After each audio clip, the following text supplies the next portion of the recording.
Bonjour à tous, vous êtes avec Sacha sur la chaîne My Little Hunter. Aujourd'hui, on va faire une vidéo apprentissage. Je vais faire la vidéo en deux parties. La première partie, tier list sur les traits de hunt.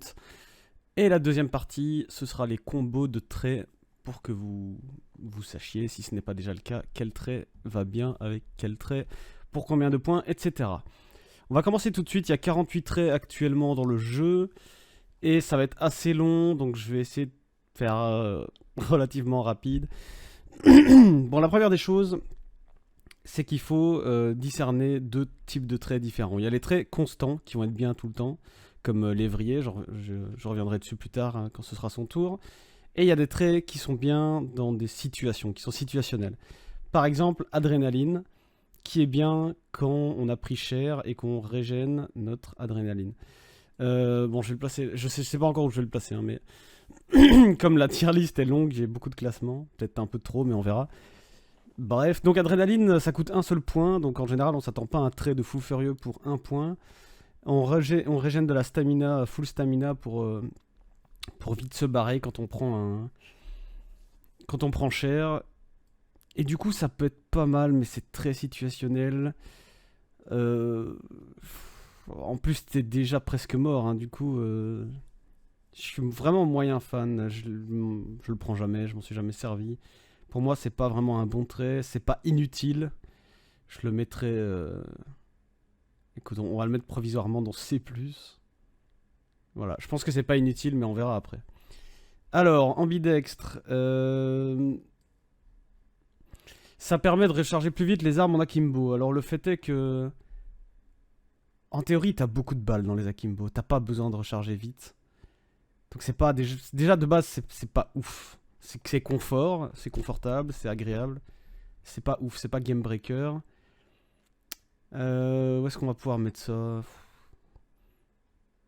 C'est quoi? Je vais le mettre là pour l'instant. Je suis pas encore décidé. Il y aura des reclassements au fur et à mesure. Comparons arbalétrier à ambidextre, puisque c'est tous les deux des traits qui permettent de recharger plus vite son arme. Arbalétrier, pour moi, c'est game breaker, parce que t'as qu'une flèche. L'arbalète met 6 secondes à recharger, hein, ce qui est énorme. Et on met 4 secondes grâce au trait. Et ça fait vraiment la diff dans le fight. Parce que du coup, vu que t'as qu'un carreau et qu'en plus le carreau est en général mortel, alors que les double guns, ouais, mais je sais pas combien de temps on gagne au rechargement aussi. Ça m'aide pas dans la comparaison. Pour moi, arbalétrier, c'est un excellent trait. J'ai envie de le mettre dans A. Et on verra plus tard si je le replace. C'est un trait extrêmement fort. Parce que l'arbalète, c'est broken. Alors, assaillant, ça fait partie des nouveaux traits qui sont nuls à chier. Attendez, merde, voilà. Ça fait partie des nouveaux traits qui sont nuls à chier. Pourquoi? De base, les tomahawks, c'est fun, tu vois, c'est vraiment cool. Mais c'est pas spécialement fort et ce trait-là n'apporte rien. Le but de ce trait, c'est de taper au corps à corps avec le tomahawk. Alors déjà, la force du tomahawk, c'est que tu peux le lancer. Donc on s'en bat les couilles que ça tape plus fort au corps à corps. Bon, ça marche aussi pour les couteaux de lancer, mais pareil, hein, le but c'est plus de les lancer que de taper au corps à corps. J'ai déjà souvent vu des potes mettre un coup au corps à corps avec ce trait-là, avec le tomahawk sur un gars et le gars survit, quoi. Pour moi, ce truc-là, c'est vraiment pas bon. J'ai envie de le mettre là. Ça coûte que 2 points, ce qui n'est pas énorme. Pour l'instant, j'ai pas encore compris l'utilité. Peut-être que je l'ai pas encore assez joué, je l'ai peut-être pas encore assez train. Donc c'est difficile d'être objectif dessus. Mais même, ouais, je pense que de toute manière, c'est pas très fort. De toute manière, c'est pas très fort. Donc ça ira pas très haut, quoi. Je sais pas. On verra. Si jamais, je replacerai au fur et à mesure. Bête de somme, c'est un excellent trait. C'est vraiment un excellent trait. Ça permet de récupérer 2 consommables. Dedans, on peut avoir des chokes, des trousses de soins, c'est des outils ou des consommables. Tu peux récupérer des grenades frag, des grenades infernales, des paquets de dynamite. T'as un paquet de trucs à avoir. Ça peut carry ton fight. Certes, c'est situationnel, mais quand ça t'aide, ça va beaucoup t'aider.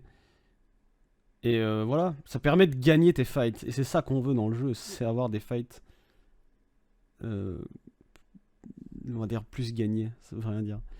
On veut avoir plus de proba de gagner son fight, parce que si on perd notre chasseur, parce parce qu'on n'est pas bon ou parce que ben, on avait des traits qui font en sorte qu'on n'est pas plus fort. Hein. Donc le but des traits, c'est de s'améliorer. Donc si les traits t'aident pas à être bons, ils ont pas trop d'intérêt, quoi. Je vais le mettre à plus pour l'instant, je le reclasserai peut-être après. Braconnier, ça permet de désarmer les pièges en silence pour 2 points. C'est pas mauvais. C'est pas ouf non plus. C'est très très situationnel. Mais je peux pas dire que ce soit inutile.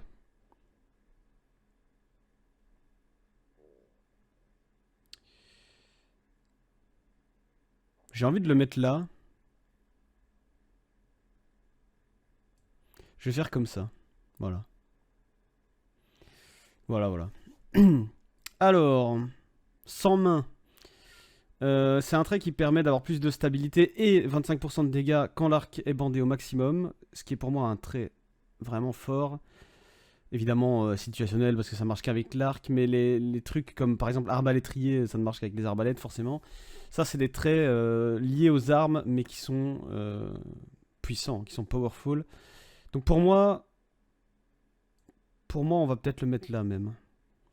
Pour moi c'est très fort ce trait là. Ça va vraiment rendre l'arc létal. De base, voilà, pour moi l'arc c'est pas ouf de base. Dans mon esprit c'est plus fun que fort. Mais grâce à ce trait là ça devient un truc vraiment létal. Donc pour l'instant je vais mettre ce trait là aux mêmes places qu'arbalétrier, ça me paraît très bien. Alors Chanel, c'est un trait situationnel qui coûte 4, donc 4 c'est quand même pas rien. Et quand Chanel est utile, c'est pas si utile que ça. En fait, ça te rend de la stam et ça te rend de la vie, ce qui est pas mal. Par exemple, si tu rushes d'un indice à l'autre, ce qui est très bien en quick play par exemple. Évidemment, la quick play, on s'en bat les couilles. Le fait est que en fight, ça va jamais te sauver. Tu vas pas être en mode putain, j'ai perdu 50 HP, vite, je prends l'indice pour me régène. Non, jamais. Il peut arriver dans certaines situations que tu aies perdu de la vie et que tu vas prendre la prime et que là, oui, ça va te soigner, ça va être bien. Ça arrivera une fois tous les combien de temps, ça? Combien de fois sur ta vie? Je crois qu'en 2500 heures de jeu, ça a dû me servir une fois. Donc, voilà. Au revoir.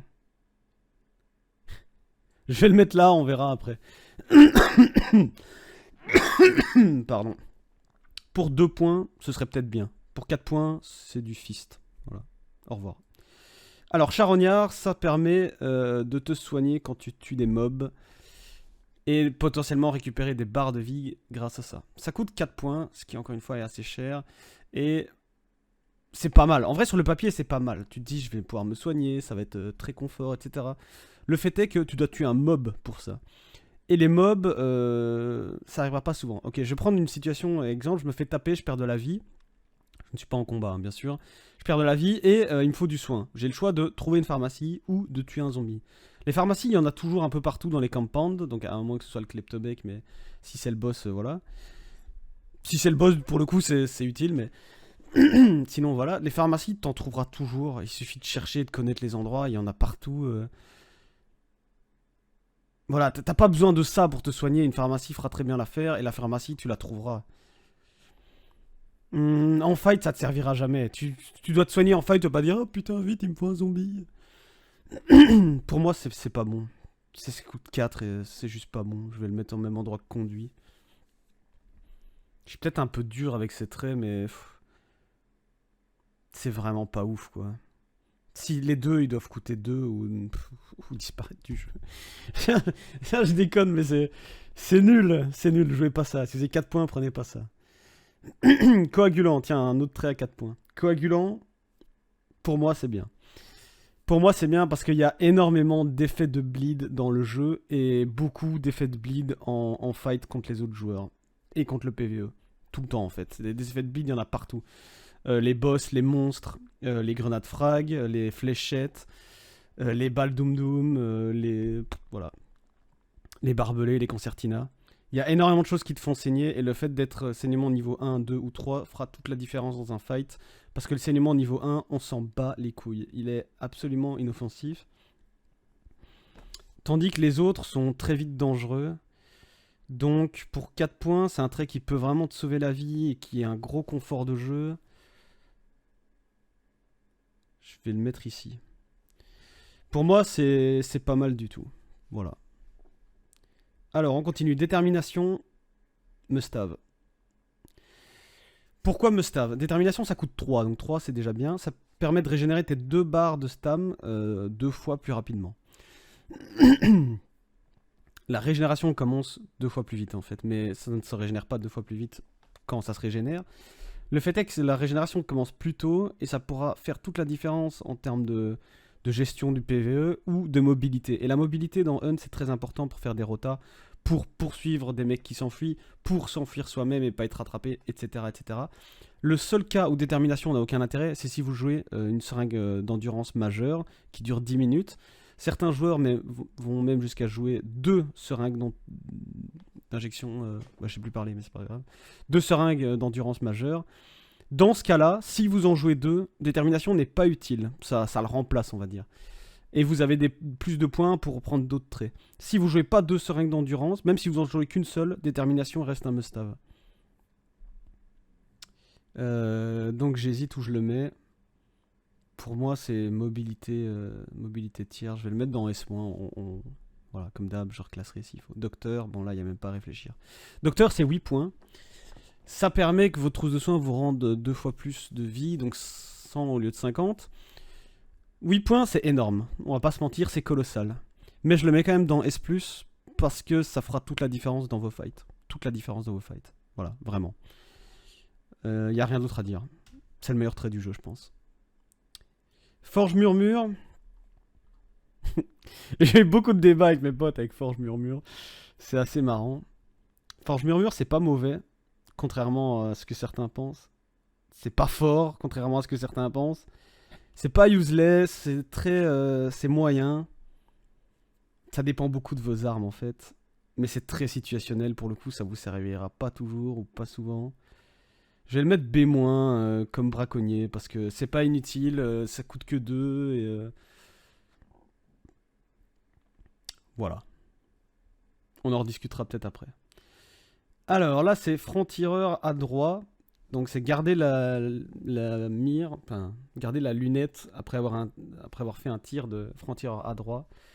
Il y a aussi élite et expert. On va placer les 3 en même temps au même endroit parce que ça fait plus ou moins la même chose. C'est une compétence sur ton arme qui peut être confortable. T'es dans ta lunette, t'as raté ton premier tir ou t'as touché mais t'as pas tué le gars. Tu peux continuer à retirer et mettre une grosse pression, une pluie de balles.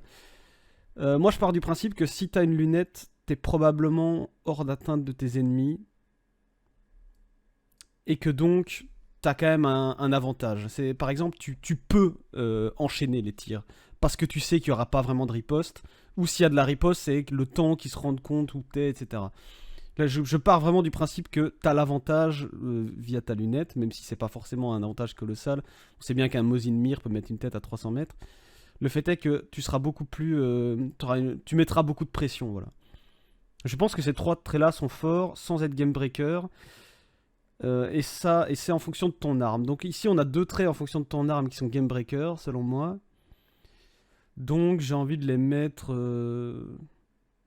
pour moi, ils sont quand même plus forts dans Bidex. On va décaler tout ça un peu. J'ai envie de mettre coagulant en B+, et je vais mettre ça sur B. Voilà, pour moi, les 3, ils sont là. C'est bien. Voilà, c'est bien. Ça coûte 1, 2 et 3, en fonction de la lunette. Au plus, la lunette zoom, au plus, ça coûte 2 points. Mais pour le coup, c'est pas mal. C'est pas game breaker, c'est pas useless. En général, un très bon sniper mettra sa tête directe. Donc, c'est pas non plus que t'as besoin d'autres tirs. Après, il y aura peut-être d'autres joueurs. T'as peut-être envie de tirer dessus. Ou... c'est pas inutile, c'est pas game breaker. Bref, je me répète. Ça va sur B. Franc-tireur dévastateur, c'est le trait le plus nul du jeu. Ça ne marche que sur le Spectre. Mais même sur le Spectre, ça reste useless tier, ça coûte 2. C'est une aberration, il faut que ce soit... comment dire, faut faire une refonte de ce trait-là. Alors là, je vois pas trop. Franc-tireur obstiné, c'est ça? Ok, alors pour moi, ça va là. Ça permettra à votre Winfield d'être extrêmement dangereuse. Ça débloque une cadence de tir avec une précision qui est incroyable et colossale. C'est game breaker pour votre Winfield. Ça voilà, ça coûte que 2 points, c'est génial. Franc-tireur précis, je vais le mettre au même endroit, mais je vais expliquer quand même. Franc-tireur précis, ici, je n'ai pas du tout dans l'esprit, dans l'optique de le mettre avec un Mosin ou un Lebel. Vous allez me dire, oui, c'est des armes à verrou, donc franc-tireur précis marche dessus. Mais quand vous jouez ces armes-là, vous allez être bloqué à cause de franc-tireur précis dans votre mire. C'est compliqué à expliquer, je n'ai pas de clip pour argumenter, mais en gros, vous allez faire un tir, votre arme va se préparer pour enchaîner le deuxième tir, alors que si vous n'avez pas le trait, vous allez mettre un tir, vous allez arrêter de viser, et vous allez tout de suite vous déplacer. Et en général, les bons joueurs vont favoriser la mobilité. T'as pas besoin d'enchaîner les tirs. Si tu tires bien, bah tu mets un tir et c'est bon. Et si le mec meurt pas, bah alors tu bouges, tu te replaces tout de suite. Tu restes pas statique, tu peux sauter, esquiver, etc. Donc là, le franc-tireur précis, dans mon esprit, ça va vraiment marcher avec la Veterli. La Veterli, ça va avoir le même impact avec franc-tireur précis, que la Winfield avec franc-tireur obstiné. Vous allez débloquer une cadence de tir monstrueuse, et ces deux armes qui sont sympas et pas mal fortes, mais c'est pas aussi fort qu'un Mosin. Donc Veterli et Winfield, qui sont, on va dire, moyennes, deviendront beaucoup plus fortes avec ces deux traits et beaucoup plus dangereuses. Donc pour moi, franc-tireur précis, là, je le place pour la Veterli. Si je le plaçais Mosin ou Lebel, ce serait vers le B-, peut-être sans doute. Ouais. Donc voilà, c'est un peu... Je peux pas le mettre à deux endroits, donc voilà. Alors, nous avons Griffe Rosée pour l'arc. C'est une aberration aussi. Hein. Pour moi, ces trois traits-là, c'est poubelle tiers. Ils coûtent tous 2. C'est tous en fonction d'armes bien précises. Et ils sont tous nuls. Griffe Rosée, ça permet de taper avec ta flèche quand t'as un arc. Et c'est nul. C'est juste nul. Voilà. C'est sortez votre couteau. Ce sera 1000 fois meilleur et ça vous coûte pas de traits. Jambe d'alligator, ça coûte 2 points. Mustave, je le mets à côté de détermination. En fait, vous allez courir plus vite dans l'eau, donc plus de mobilité dans l'eau, et on sait, Dieu sait que l'eau c'est pénible. Donc en théorie, vous allez être plus rapide, vous allez moins prendre de balles, en tout cas en théorie, vous avez moins de probabilité de prendre des balles, même si vous en avez toujours des probabilités. Et si vous êtes en mode sneaky, etc., vous vous accroupissez dans l'eau, et vous faites moins de bruit grâce à ce trait. Ça coûte que 2, c'est trop bien, même si vous êtes sous stam, c'est trop bien. Donc, c'est trop bien. Voilà. Alligator, Mustave. Alors, lanceur, c'est un trait qui est situationnel, mais incroyablement puissant quand il fait effet. Je pense notamment à la grenade frag qui peut être lancée de très loin, que tu peux timer, que tu peux tuer des trios de gars qui s'attendent même pas, parce qu'ils ont même pas entendu le bruit du cook. Je le mets là. Voilà, ça coûte 6 points, c'est énorme, mais putain, ce que ça carry... Jouer lanceur. Alors, levier. Bon, bah on va le mettre ici. Levier, c'est très fort. C'est très très fort. Voilà. 3 points. Votre Winfield, elle est puissante. Elle spam. Et ça vous rend dangereux. Donc pareil, c'est un trait d'arme qui rend ton arme plus forte. Je les mets tous là. Je pense que c'est pas mal. Lévrier, même chose que détermination. Si vous avez 2 seringues de stam, ne jouez pas lévrier, clairement pas. Une seule, ça se fait. Mais pour moi, c'est un must-have. Alors, je vais vous dire, ces 3 traits-là, c'est les 3 traits que je prends d'habitude. Les tout premiers traits que je prends toujours ces 3 traits-là. Ça fait 9 points. Donc ça, vous verrez ça dans la deuxième partie de la vidéo, les combos de traits. J'en dis pas plus. C'est trop bien. Et ça coûte 4. Main sûre, c'est l'équivalent de visée stable. On va le mettre là. Et je vais mettre visée stable là tout de suite, je sais que c'est le dernier. Alors, ces 2 traits font la même chose, moins d'oscillation quand tu vises dans la lunette. Sauf que là, c'est avec les armes, les fusils, etc. Et que ça, c'est pour les armes sans crosse. Donc par exemple, un Springfield compact, tireur à droit. Ou un pistolet... comme le Nagant précision avec la lunette, là, je sais plus son nom. Ça coûte 3 et ça coûte 2, donc c'est pas beaucoup de points dépensés. Les 2 sont utiles sans être game breaker.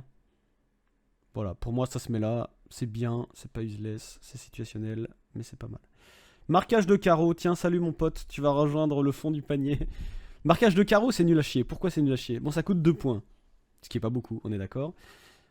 Mais en fait on s'en fout.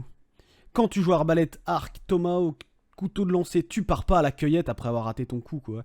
T'es pas en mode « Oh, j'ai raté, où est mon couteau, où est ma flèche ?»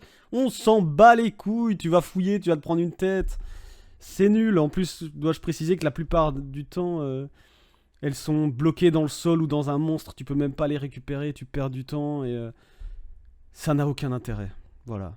Au revoir. Ces 4 traits-là, j'aimerais bien que ce soit refonte parce que c'est nul. C'est archi nul. Encore que les 2 du milieu... Ah, en vrai, je vais les mettre là. Vas-y, on va essayer d'être objectif le plus possible. Je les ai pas assez joués. Je sais que c'est pas ouf. Mais je me dis, peut-être qu'il y a un truc de fou que j'ai pas compris, que j'ai pas trouvé. Il y a un truc hyper cheesy qui permet de rendre le truc rentable, même si j'y crois pas une seule seconde. Mais allez, on va dire pourquoi pas. Je laisse le bénéfice du doute. Médecin, c'est très fort, mais c'est pas aussi fort que docteur. Médecin, c'est très fort avec docteur. Mais sans docteur, c'est pas si bien. Donc j'ai envie de le mettre... En fait, j'ai pas envie de le mettre dans le même truc des armes. Je vais le mettre là. Parce que c'est pas aussi fort que bête de somme. Parce que en fait, c'est vraiment dépendant de docteur. Si t'as docteur, médecin, c'est vraiment trop fort. Je le mettrai là. Mais si t'as pas docteur, bah je le laisse là. Donc on va imaginer que le trait est individuel, je vais le laisser là. Mithridatisation. Là. Alors, pourquoi? Je sais qu'il y a des gens qui jouent, qui aiment bien, etc. Ça coûte 3 points, ça permet d'avoir la moitié de temps d'empoisonnement. Pour moi, 2 choses l'une. Soit t'es pas immunisé au poison, donc tu prends pas la seringue, et du coup le trait peut être potentiellement utile. Mais à quel moment vous allez être empoisonné? Soit en moment où t'es pas en fight, et donc ça n'a aucun impact, tu t'en fous. Soit au moment où tu vas être en fight, et là ça va être problématique, parce que soit le poison tu t'en bats les couilles, soit tu t'en bats pas les couilles. Si c'est un danger le poison, t'es en fight, t'es empoisonné, t'es désorienté, tu peux plus sound, tu peux presque plus rien voir, etc. Il y a de grandes chances que soit tu te mettes dans un coin et t'es en mode ben j'entends plus rien, j'attends que ça passe et on croise les doigts que personne me tue à ce moment-là. Soit tu vas essayer de jouer et tu seras pas joué parce que le poison va te couper tout. Et le fait est que même s'il dure 2 fois moins longtemps, il marchera, il aura son effet. Il te cassera les couilles en fight, il changera, il fera la différence. En fait, le fait que tu sois empoisonné dans un fight, ça fera la différence. Donc soit t'es pas empoisonné, tu t'en bats les couilles parce que t'as la seringue, etc. Soit t'es empoisonné et que t'es le trait ou pas, ça change rien. On s'en fout que le poison dure 2 fois moins longtemps. Soit pas empoisonné, c'est tout. Ou alors soit empoisonné mais sans le trait parce que il fera pas la différence. Il fera pas la différence. Je pense vraiment que ça ne sert à rien. C'est pas totalement useless, mais c'est pas fort. Donc, le jouez pas. Putain, ça me spam sur Discord, c'est pas le moment. Nécro. Alors là, je sens que je vais faire un gros clivage dans les gens qui regardent cette vidéo. Si j'écoute les gens, Nécro, c'est là. Ok? Mais le Nécro, c'est pas là du tout. Nécro, c'est fort, on est d'accord, mais ça requiert un timing. Tu peux pas nécro n'importe quand. Il y a beaucoup de joueurs, c'est oh mon mec est mort, nécro. Et le gars se relève, il se reprend une balle. Un bon joueur, ça gardera une info sur un corps. Surtout si le corps n'est... Il y a des endroits où t'es raisable, t'es à l'abri, t'es dans un bat, t'es bien safe, etc. Là, ce sera bien. Il y a des moments où tu seras absolument pas raisable en open field, et tes alliés essayeront quand même de te raise, et très rarement ça passera, c'est possible que ça passe, mais très souvent tu te reprendras une balle, etc. En plus, le gars qui l'utilise perd du soin, est statique pendant un certain moment. En fait, c'est une solution. C'est une possibilité pour débloquer une situation, mais les joueurs se reposent beaucoup trop dessus parce qu'ils n'ont pas assez confiance en eux. En général, c'est ça. Les joueurs qui utilisent tout le temps Nécro, etc., c'est, à mon avis, ils n'ont pas confiance en eux ou ils ont peur, et ils comptent absolument sur leurs alliés pour les aider, etc. Donc dès que l'allié est mort, ils vont tout de suite vouloir le nécro. Et ça, pour moi, c'est un signe de faiblesse. En soi, un allié est raisable ou pas raisable en fonction de la situation. C'est jamais la même chose. Et un nécro qui est bien à un moment n'est pas bien à un autre. Pour moi, c'est pas parce que ta nécro passe, si un mec est en open field sur une autoroute, c'est pas parce que la nécro passe, le mec se relève et arrive à s'en sortir que c'était une bonne nécro. C'était une mauvaise nécro, mais t'as eu de la chance. Pour moi, c'est plus comme ça que je le vois, en fait. Donc, ça ne fait effet que quand un de tes alliés est mort. En plus, ça te prive de vie, même si l'effet est game breaker. Le fait de raise un allié, c'est extrêmement fort. Ça a beaucoup de potentiel, beaucoup de contreparties. C'est situationnel que quand t'es déjà dans la merde, donc je suis moyen fan. Je vais le mettre au même endroit que médecin. Si je m'écoutais, moi, je le mettrais plus bas. Mais je peux pas... Je peux pas... je peux pas nier que ça a un énorme potentiel. Donc je vais le mettre là. Voilà. N'hésitez pas à me dire ce que vous en pensez dans les commentaires, même si j'ai déjà une petite idée. Pas feutré, c'est là. Voilà. Ça coûte 5 points. 5 points, c'est énorme, on est d'accord. Mais ce trait sera trop bien tout le temps. Tout le temps, voilà. Il n'y a pas un moment où ça pue la merde. C'est trop bien. Prenez-le. C'est tout. Alors, peau dure, ça permet de réduire les dégâts contondants. C'est pas useless, c'est pas fort du tout. Les dégâts contondants, il y en a plus qu'on le croit, mais il y en a quand même peu. Et dans l'ensemble, quand est-ce que ça va vraiment vous être utile? Quand est-ce que ça va vraiment vous sauver? Ben, très très rarement. J'ai envie de le mettre là. Je vais même vous dire, j'ai envie de le mettre là. En fait, je préfère tous les jours prendre Hornskin, donc peau dure, que Charognard ou Chanel. Parce que je me dis que ça ce sera utile même sur un boss, ce sera utile ouais, sur du PvE, quoi. Alors que ces deux-là sont très situationnels. Il y a des games où ils seront même jamais utiles. Et quand ils seront utiles, bah en fait, t'aurais pu te soigner différemment, de manière bien plus facile, bien plus rapide. Ouais. Je vais le laisser là. Pionnier, ça coûte 8. Et 8, on sait que c'est colossal. Mais c'est Game Breaker. Je vais le mettre là aussi. Si vous avez 8 points, prenez Docteur avant de prendre Pionnier. Mais le fait est que Pionnier, putain, c'est la vie. Vous avez un outil en plus de tous vos outils. Donc en général, on a un couteau ou un point américain. Donc sur 3 de nos outils, on aura un truc en plus. Donc une trousse en plus, une grenade choc en plus, et par exemple une concertina en plus, une mine accordéon. Ou autre chose, hein, une fusée leurre, une fusée tout court, un pistolet à fusée, un Derringer. Voilà. Ça peut vraiment faire la différence. Surtout si vous avez des traits comme médecin et docteur, vos trousses de soins sont déjà améliorées et vous les améliorez encore plus en ayant plus de trousses. Donc c'est trop bien. Pistolero, je vais mettre au même niveau que levier. Ça coûte 7 points, ce qui est énorme. Voilà, Pistolero, ça n'a plus rien à prouver. Hein. C'est très fort. En fonction du pistolet que vous avez, etc. Hein, ça peut être un peu changeant. Le pistolet à la chaîne est extrêmement fort au corps à corps, par exemple. Alors que l'uppercut sera moins puissant, mais voilà, ce sera pas inutile non plus, quoi. Je vais le mettre ici, en même endroit que le levier. C'est à peu près la même chose que le levier, mais avec les pistolets. Sauf que ça coûte plus de points. Et que certains pistolets sont très forts, donc voilà. Je pense que ça a sa place là. Poids plume, ça coûte qu'un seul point. Mais l'effet en vrai est fort. L'effet est utile tout le temps. C'est pas vraiment situationnel. J'ai envie de le mettre assez haut parce que pour un point, ça a un vrai effet. Et j'ai envie de dire encore plus depuis qu'ils ont sorti 2 salles. Il y a beaucoup d'endroits qui sont vraiment faits exprès où si tu tombes, tu perds 25 HP, donc une barre. Et grâce à Poids Plume, tu la perdrais pas. Il y a un truc à savoir sur Poids Plume, c'est que les dégâts de chute. Enfin, sur les dégâts de chute plutôt. Les dégâts de chute, ça s'active à partir d'une certaine distance. Et si vous tombez dans l'eau, ou si vous tombez sur de la paille, vous prenez moins de dégâts de chute. Et vous prenez les dégâts de chute plus tard, en fait, à une plus grande hauteur. Combiné à Poids Plume, ça permet d'encore accentuer cet effet, en fait. Par exemple, vous avez Poids Plume, vous sautez d'un pont, vous atterrissez dans l'eau, bah vous prendrez même pas de dégâts. Alors que la distance est colossale, que vous aurez perdu 25 s'il n'y avait pas d'eau en dessous, par exemple. Donc ça renforce encore ce petit côté-là. Donc, petit truc, pensez-y. Si vous sautez d'un bat, essayez d'atterrir sur de la paille. Si vous sautez dans l'eau, etc. C'est vraiment un petit tip de pro player. Voilà. Présence animale, ça coûte 3. Et c'est génial. Avant, ça coûtait 5 et c'était pas si utile. Après, faire du bruit, c'est pas forcément un problème. Je vais avoir du mal à le classer, celui-là. C'est pas mauvais. C'est pas inutile. Je le mets B+, ou A-. Je vais quand même le mettre là, moi. Je l'utilise énormément.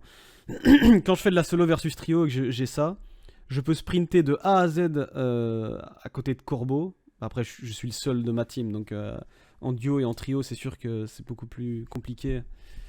Parce qu'on peut énerver plus facilement des Corbeaux, etc. En solo versus trio, je sprint de A à Z en passant à côté de Corbeau, il s'envole pas. Et ça fait toute la diff. Parce que je gagne une de ses vitesses, une de ses mobilités, tout ça sans faire de bruit, sans avoir trop de contraintes. C'est un confort de jeu. C'est génial. Présence animale, c'est très très bien. Avant, ça coûtait 5 et je l'aurais mis beaucoup plus bas. Mais comme ça coûte que 3 maintenant, c'est très fort. Ramasseur de balles, c'est un trait qui est surestimé. C'est très fort, ça coûte 6. Mais pourquoi je dis surestimé? Parce qu'en fait, maintenant, depuis qu'ils ont fait quelques dernières mises à jour, c'est plus du tout indispensable. Sur certaines armes, genre le Mosin, le Lebel, tu ne perds pas la balle si tu arrives à gérer ton rechargement. Et du coup, il est plus aussi intéressant qu'avant, même si ça reste un gros confort de jeu. En fait, c'est surtout ça. C'est très confort, mais c'est plus si fort. Je vais le mettre là aussi. Ça fait partie des bons traits. Voilà. Rempart, must-have. Rempart, ça coûte 2 points, ça réduit le dégât des explosions de 50%. Vous survivez au harpon, vous survivez à la plupart des dinas et des barils. Et je le mets là. C'est situationnel, mais ça coûte que 2 points et ça vous sauve la vie quand ça fait effet. Donc prenez-le. Résilience, oh là pareil, je vais créer du drama. Résilience pour moi c'est comme Nécro. Tout le monde est en mode c'est trop bien, mais moi j'ai beaucoup de mal avec cet atout. Pourquoi? Parce que ça ne fait l'effet que quand t'es mort. Donc déjà c'est situationnel et ça commence mal, tu vois. Quand t'es mort c'est trop tard en fait. Tu dois avoir des traits pour t'aider à gagner tes fights. Pas à te dire ah mais si jamais tu les perds, t'as peut-être une chance de... Non. Non, c'est pas du tout ça le but des traits. C'est pas ouf. Après quand ce sera... Comment dire? Quand c'est utile, ça peut vous sauver la vie, effectivement. Ce qui est bien. Mais en fait, c'est pas censé être le cas. Je reprends mon explication de Nécro tout à l'heure. Si t'es un raisable, t'es pas censé être raise. Parce que si t'es un raisable et qu'on te raise, tu te relèves, tu te reprends une balle, peut-être que tu vas survivre grâce à comment ça s'appelle, à résilience. Et tu vas dire, oh, Nécro et résilience, les deux sont trop forts. Bah non, parce que là, t'as fait un double misplay en fait. T'as raison en open field. Et le gars s'est pris une balle. Donc c'était vraiment une race de merde, hein, qu'on se le dise. Mais c'est quand même passé parce que, le gars en face est mauvais parce qu'il t'a pas mis une poitrine. Parce que si t'avais mis une poitrine, tu serais remort de toute manière. Même avec tes 100 HP. Et deuxièmement, t'as pris 2 traits très situationnels. Enfin, je sais pas comment te dire en fait. C'est comme si en prenant ces 2 traits, tu partais perdant. Tu partais en mode, je vais mal jouer. Mais sur un malentendu, ça passe. Parce que grâce aux traits, même quand tu joues mal, ça passe. Mais c'est pas ça en fait. Faut bien jouer et prendre des traits qui vont t'aider à te carry. Et il faut... ouais. C'est... Voilà. Ce jeu, c'est compliqué, on le sait tous. C'est un apprentissage. Et il faut pas partir perdant en prenant des trucs en mode ah, je vais me chier, donc je vais prendre des traits qui vont m'aider quand je vais me chier. Vous chiez pas. Je le mets là. C'est très bas, hein. Et je suis sûr que n'importe qui l'aurait mis là. Mais non. Pour moi, si c'est utile et que ça te sauve la vie, c'est qu'il y a un problème. C'est que ta raise, elle est claquée du cul. Et qu'en plus, le mec en face est pas assez bon pour te mettre une poitrine ou une tête. Donc, voilà. Alors, salamandre, j'adore. J'adore. Je vais le mettre là. En même endroit que coagulant et poids plume. Salamandre, ça te permet de brûler moins vite quand t'es mort. Donc là, un peu même mécanique que résilience. Voilà, vous savez ce que j'en pense. Mais quand vous êtes en vie, pareil, le feu va vous brûler 25% moins vite. Et aussi, la grenade infernale ne vous retirera pas 25 HP si vous la prenez en pleine gueule. Vous allez perdre à peu près 20 HP. Ça peut vous sauver une barre. Ça peut faire la diff. Après, 5 points... Je vous avoue que c'est beaucoup 5. Je pense que le trait mérite d'être à 4 points. Parce que là, il est un poil cher. Mais en vrai, c'est pas mal du tout. Maintenant, il y a beaucoup d'effets incendiaires. Entre le PvE, où il y a quand même beaucoup de feu, et les joueurs, où il peut avoir des balles incendiaires, etc. Il y a beaucoup de barils jaunes. À l'époque, les barils jaunes avaient été up. Ensuite, maintenant, les infernales ont été changés. Donc tout ça, ça peut vous faire perdre des barres, mais vous les perdez pas grâce à Salamandre. Et bon, si jamais vous êtes mort et que vous faites burn, ça vous donnera plus de temps pour vos alliés. Donc c'est à la fois teamplay, c'est fort individuellement, mais c'est aussi utile en équipe. C'est pas mal. Sans être game breaker, c'est pas mal. Sapeur, c'est pas mal du tout aussi. Je vais mettre là sapeur. C'est peut-être un poil haut. J'hésite à le mettre à moins. Je vais mettre à moins, ouais. Je vais le mettre là plutôt. Sapeur, c'est bien, mais... c'est un léger plus en fait. Par exemple, vous êtes un gros tryharder. Vous jouez Mosin Dolch. Vous allez prendre sapeur, et qu'est-ce qui va changer? Vous allez prendre Mosin Dolch prêt, donc c'est juste un Dolch en un peu mieux. Ça va pas faire toute la diff. C'est pareil si vous jouez Bornheim, vous avez peut-être joué Bornheim Foudre. Après, ce qui peut être bien, c'est que vous pouvez prendre un Mosin et un Cold Duel rival scié avec des slugs, par exemple. Là, pour le coup, c'est pas mal dans cette optique-là. Mais à part ça, voilà, je suis pas fan. La plupart des armes médium sont pas spécialement bonnes. Il y a quelques exceptions, mais si par exemple vous jouez Sparks Uppercut, vous allez pas prendre... vous allez pas prendre sapeur pour remplacer votre uppercut par un Mosin. Je veux dire, un Mosin au braise. Je crois que personne sacrifierait un uppercut pour prendre un Mosin au braise. Parce que le Mosin au braise est malheureusement trop faible. Donc, l'uppercut étant intéressant. Voilà. Sapeur, c'est pas mal. Mais je pense que ça a sa place là. C'est pratique, sans être game breaker. Et voilà. Serpent. Serpent, c'est situationnel. Quand c'est utile, c'est bien, c'est confortable. Je sais pas où le mettre. Je vais le mettre là, je pense. Ouais. Ça arrive moins qu'avant, mais ça arrive encore parfois. Des campeurs, ils sont sur le boss et ils ramassent pas la prime, ou alors ils sont sur le boss et ils bannent pas le boss. Serpent vous permet de débloquer ce genre de situation. C'est quand même très agréable. En fait, vous ne prenez pas le risque de rentrer dans le boss lair où il y a possiblement des pièges, des mecs qui attendent ou autre. Vous volez la prime à distance et vous avez les infos. C'est aussi confort pour les indices. Ça permet de les prendre sans se faire emmerder par le PVE comme les Meathead qui aiment bien camper les indices. Donc voilà, c'est pas mal. Si un gars est mort en open field avec la prime, vous pouvez la ramasser sans vous exposer. Ça coûte 4 points, 4 c'est pas donné, mais ça reste un trait sympa. C'est un trait intéressant. Stock de l'heure, c'est nul. Ça coûte 1 point. Pour moi, personne joue l'heure déjà de base. Tout ce qui est fake grenade... Bon, les fake grenades, c'est pas mauvais, mais...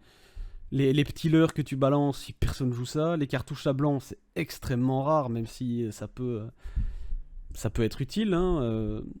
Allez voir la chaîne de Camille d'ailleurs pour en avoir plus d'infos sur les leurres. Mais en vrai, voilà, moi je suis pas un grand fan. Les grenades chaos, c'est pareil. Tout ce qui va être leurre et bait,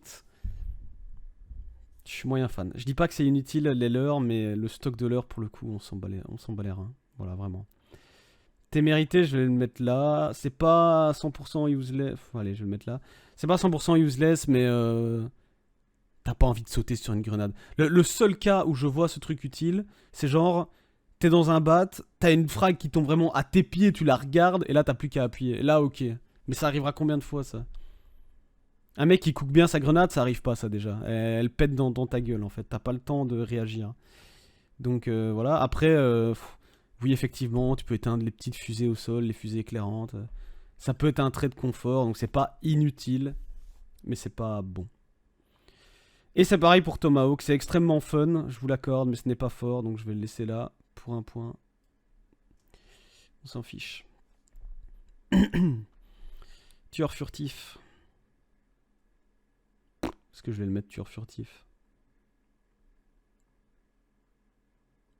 Là, peut-être? Ouais. Tueur furtif, c'est pas mal. Ça coûte 5, 5 c'est cher. Je pense que je le prendrais plus souvent s'il coûtait moins cher. Le fait est que tu peux tuer par exemple des zombies sans toi faire de bruit, mais le zombie fait quand même du bruit en mourant. Même si ça fait moins de bruit pour le coup. Ça reste un trait... silencieux quoi. Le silence c'est déjà situationnel. Ça coûte cher. Après quand ce sera utile, ce sera vraiment utile. En combo avec Forge Murmure c'est très bien, by the way. Bon allez, je vais le laisser là. Ça coûte trop cher pour être plus haut je pense. Alors vautour. Je suis vraiment pas fan de vautour, je le prends jamais. C'est pas inutile, on va pas se mentir. Le fait est que ça permet de looter un cadavre une fois en plus.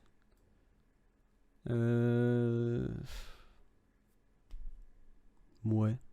Vraiment mouais. En trio, c'est utile. Si une seule personne là, ça sert à rien de l'avoir sur plusieurs personnes. Tu vois, ça c'est déjà un indicateur. C'est très situationnel quoi. C'est soit t'es un solo qui va juste faire le rat et le vautour vraiment à venir picorer derrière les mecs qui sont morts à un endroit. Ça s'est fight pendant 1000 ans Arsenal, tu sais qu'il y a des cadavres, t'y retournes en fin de game pour aller récupérer comme un vautour ce que tu veux, tu vois, tu lootes et tout, mais tu joues pas vraiment au jeu à ce compte-là, tu vois, c'est...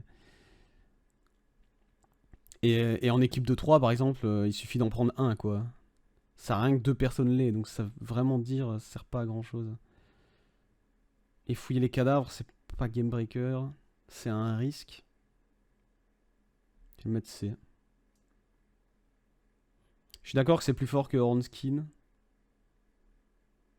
Mais je le vois mal le mettre en C+. C'est vraiment pas si bien. Et enfin, vigilance. Pour 2 points. C'est pas ouf. Avec la vision occulte, ça permet de voir les pièges, mais... qui fait ça, en fait? Qui utilise sa vision occulte pour entrer dans un boss lair en mode ah je veux dire, quand tu rentres dans un boss lair, si tu suspectes qu'il y a des pièges, tu regardes tes pieds, quoi. Tu les vois, les pièges. Pourquoi tu serais en mode ah, je vais utiliser ma vision occulte? En plus, s'il y a des mecs qui campent, ils vont entendre le bruit de la vision, tu vas te faire spotted. C'est nul. Voilà. Voilà ma tier list, les gars. Ça, c'était la première partie de la vidéo. Si vous avez des questions ou quoi que ce soit, n'hésitez pas. Allez, hop. Changement. Bon, la vidéo est déjà très longue, donc je termine en vitesse les 6 combos de traits que je vais vous présenter. Le premier, vraiment très simple, comme je vous l'ai dit, je le prends à chaque fois, sauf si je joue double stamina.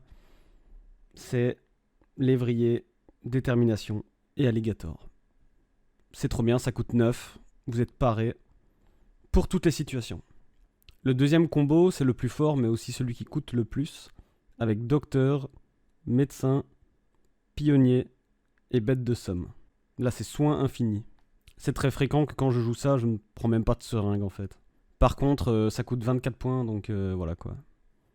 Ensuite, nous avons rempart, coagulant et salamandre.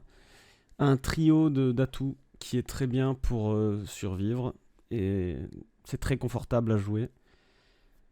Ça coûte 11. Petit combo passe-partout pour 6 points. Pas feutré avec poids-plume. Simple et efficace. C'est génial. Un autre combo à 2 traits, ce sera tueur furtif et forge murmure. Pareil, simple et efficace. Pour, on va dire, très axé pour le corps à corps silencieux, quoi. Et enfin, pour 6 points, je trouvais ça marrant de le faire. Un combo qui marche. Après, comme je le pense, pour moi, c'est un peu un combo de loser. On va mettre nécromancien et résilience, qui peuvent être utiles. Hein. De toute façon, tout le monde perd, hein, même les bons joueurs. Donc quand je dis combo de loser, c'est pas péjoratif, hein, c'est juste... Bah bref. Bon ben voilà, je pense que j'ai tout dit. C'était long. Vous avez maintenant mon point de vue sur les traits. Et c'est tout. C'était Sacha. Salut les gars.